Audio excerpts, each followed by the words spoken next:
He wasn't the strongest, he wasn't the fastest, and for years, no one thought he was even close to the best.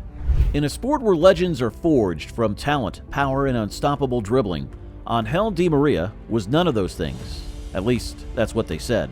Too thin, too fragile. But tell that to the World Cup. Tell that to the Champions League. Tell that to Copa America, where he didn't just show up, he won them. And in every single final, he was the man who changed the game. Legends aren't built on perception, they're built on results. And when you look at the numbers, Di Maria's career has surpassed even the biggest names in football.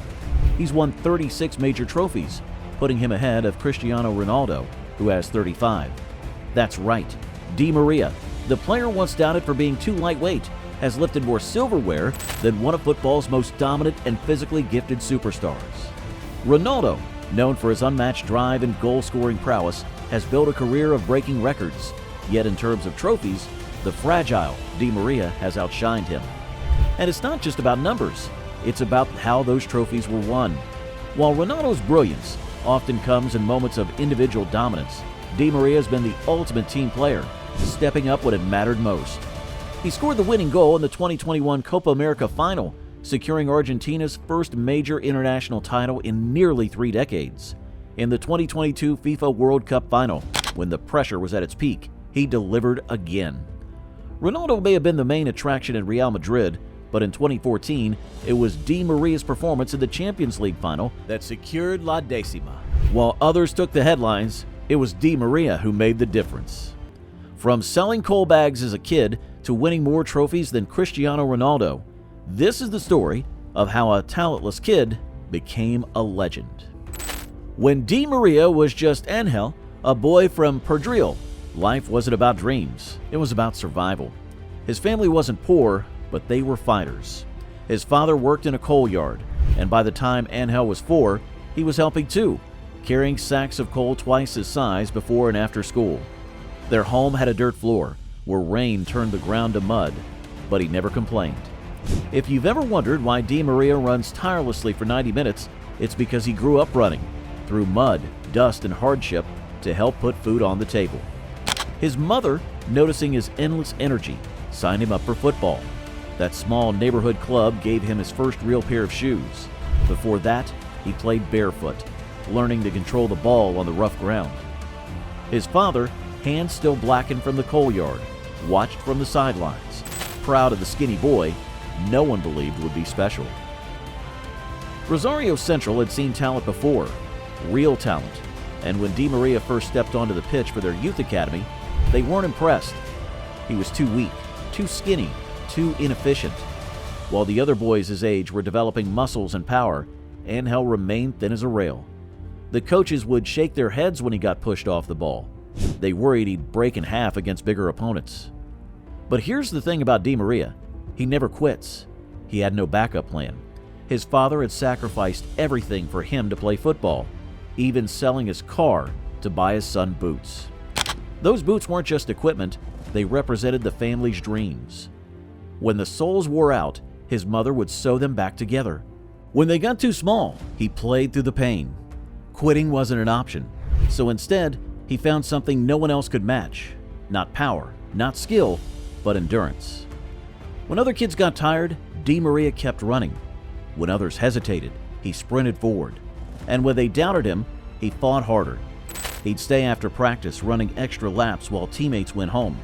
On weekends, when there were no games, he'd run through his neighborhood, building stamina that would one day carry him through the biggest football matches.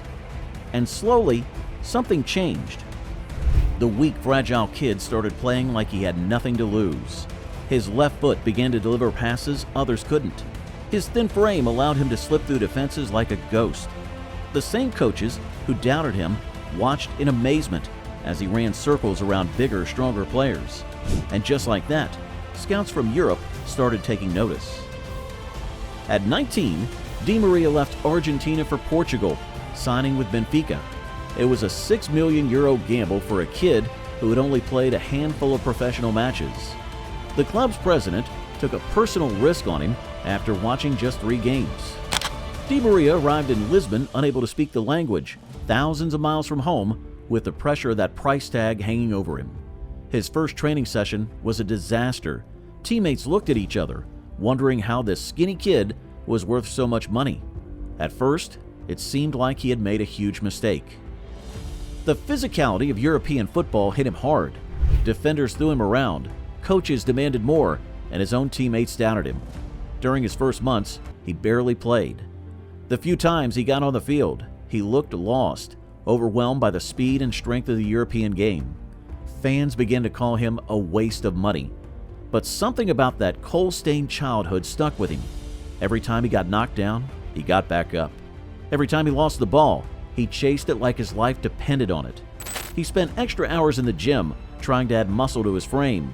He practices Portuguese late into the night, and by his second season, he wasn't just playing, he was dominating. It wasn't just his speed, it was his vision, his technique, his pure willingness to suffer for his team. He transformed into a complete player at Benfica. His crosses became deadly weapons, and his tireless runs down the wing broke opposition defenses. In 3 seasons, he helped the club win a league title and a domestic cup. When Jorge Jesus became coach, he built the team around Di Maria's endless energy. European giants began to take notice, and then one day, the greatest club in the world came calling. Real Madrid doesn't just buy good players, they buy superstars. And in 2010, they put their faith in Di Maria. But again, the doubts came back. Could he handle the pressure? Could he survive at a team with Ronaldo, Benzema, and Özil?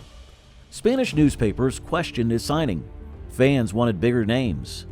The Santiago Bernabéu is where dreams can turn to nightmares in just a few bad games.